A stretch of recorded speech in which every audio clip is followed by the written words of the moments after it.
Just thanks for taking the time to have a chat with us. Yeah, pleasure. Yeah, I'm glad to be here. Yeah, welcome back to Adelaide, mate. We feel like you're one of us now. You've been here that many times before. Yeah, and it's a lot of time, too, because I tend to do long runs. I'm not one of these guys, bungee in and out of town. Yeah. Just on the weekend, I'm doing the whole run, really getting my feet wet. Yeah. The Mind-Field, M-I-N-D. Correct. Right. Do you delve into the audience's minds or? Well, no, it's really more about, there's some philosophy in the show about reality and stuff. Okay. So we talk about how trippy consciousness is and how mysterious it is.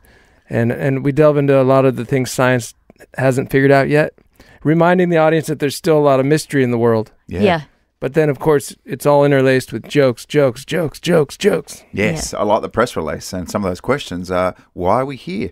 Are we alone in the universe? Oh. Why does it hurt when we pee? All sorts these of questions. questions that we all ask on a daily basis. Why are we here? It's a question that, every now and then it will just hit me and I'm like, why am I here? What am I doing here? We're all going to die. It's a lot. It's too much for my mind to comprehend.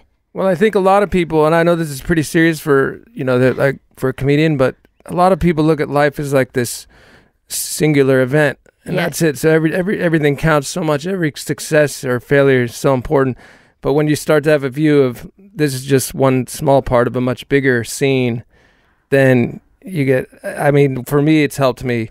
And I'm strictly agnostic. I don't know for sure, but I think there's probably a much bigger picture than what we see here. And on a daily basis in the physical world we live in is only one little aspect of everything. Well, see, I don't want to get too intense here, but what is the bigger picture? What are we all part of? Well, in a nutshell, we're often brought up with the concept that we are physical beings having a conscious experience. Like your awareness, that's your consciousness. Yeah.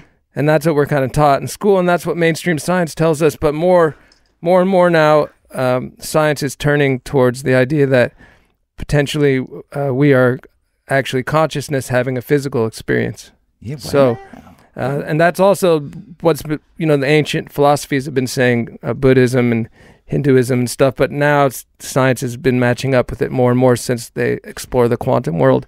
So there's a lot of interesting stuff. Too much stuff to get into.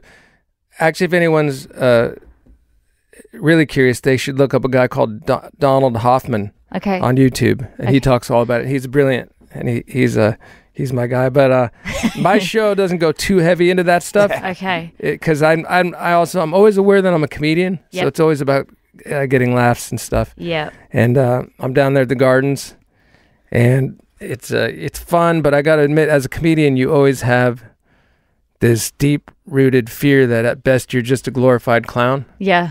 And I'll be honest, working in a big circus tent ain't helping at all. But we're having a great time. The crowds are awesome, and the show is it's really, honestly, it sort of has everything. So it has this sort of like philosophical stuff that we got into, but it has also a ridiculous section about farts. Yep. It's got Cool. music. Yeah. It's got observational stuff. It's got personal stuff, sex stuff.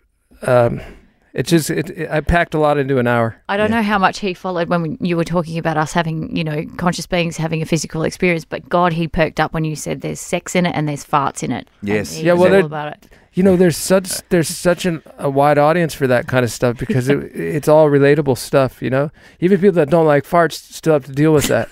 So when I explore, like, why does that even exist? Because that's one of the mysteries. Science doesn't really know why we do that. Yeah. And so I'll go into several theories in the show, and that's a section that challenges some, but others, they love it. So I'm doing what I want to do at this point. I'm at the age where I don't care. I'm going to talk about what I want to talk about, and I'm having a blast. And people said, tell people why they shouldn't miss this show. Well, the vast portion of humanity is going to miss this show. Yeah. So, if you want to go ahead with them, be one of the gang there, or come see it. It's a blast. Well, you talk about not caring, and we had Tom Gleeson in yesterday, and we read to him an email that was sent to the ABC complaining about his show Hard Quiz, which is probably one of the highest rating shows on Australian television. Mm-hmm. Anyway, I was having a troll through your Twitter, and I saw a message from someone called Eleanor, and she said, I just watched 5 minutes of your hateful Aussie show on TV and didn't like anything about it, nothing but typical celebrity Trump bashing. Get to know your president and respect what he's doing for your country, and you might be a nicer person for it. Namaste, moron. Oh, go, Eleanor. What, Eleanor? I just like to give people the right of reply in a safe space where you can tell Eleanor what you really think. And it just sort of feels like I don't even know what she's talking about. Because I deliberately never really spent any time talking about Trump because I thought, and that was the same with George W. Bush, former president, former president, because it's already a joke. So there's nothing more to say. I mean, it's sad and it's upsetting that someone like that gets into the White House. I mean, there's no perfect politicians. Biden's certainly not perfect. Yeah. But he's not, and I don't even want to get into it, but yeah, so I don't even know what she's talking about. So I feel like maybe that's a bot. Yeah. It could be a bot. This is the thing about the internet, and also people get other people confused. The namaste was interesting. The namaste was so peace. She's like, and I do yoga. She's like, but there's a section where the well-being community, the self-help and well-being community gets to a point where they interlock with the far right in terms of they start to both believe the same conspiracies. And, one obvious example is anti-vax. Yeah. And I'm not here to judge anyone, what they believe. Do your thing. And I think you should get to choose what you put into your body and all that. But there are people that are like, yoga people are super anti-vax. But then, just on the far right, they're super anti-vax. And there's other areas where they intercede. Yeah. So it almost feels like it goes full circle. Yeah. So if you go far enough left, you come right around the far right. Yeah. So there's people sitting on the outside as well, Arj, like myself, who are super anti-yoga. Yeah. So, yeah. Oh, fair enough. For everyone. I mean, yoga is, for people listening that don't know, because I'm an expert, yoga is a very spiritual practice, which began in Los Angeles over 7 years ago.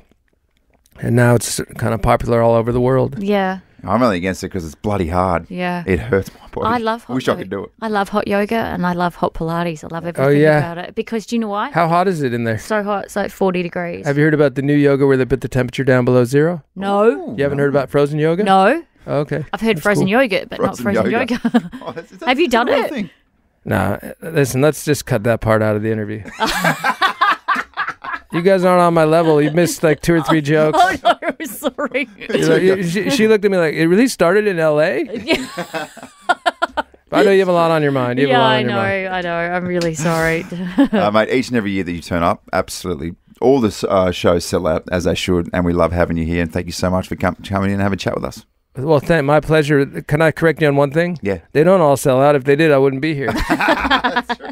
But we want people to come down, and I put a lot of work into it. We are having a great time, so if you show up, you will join us in that.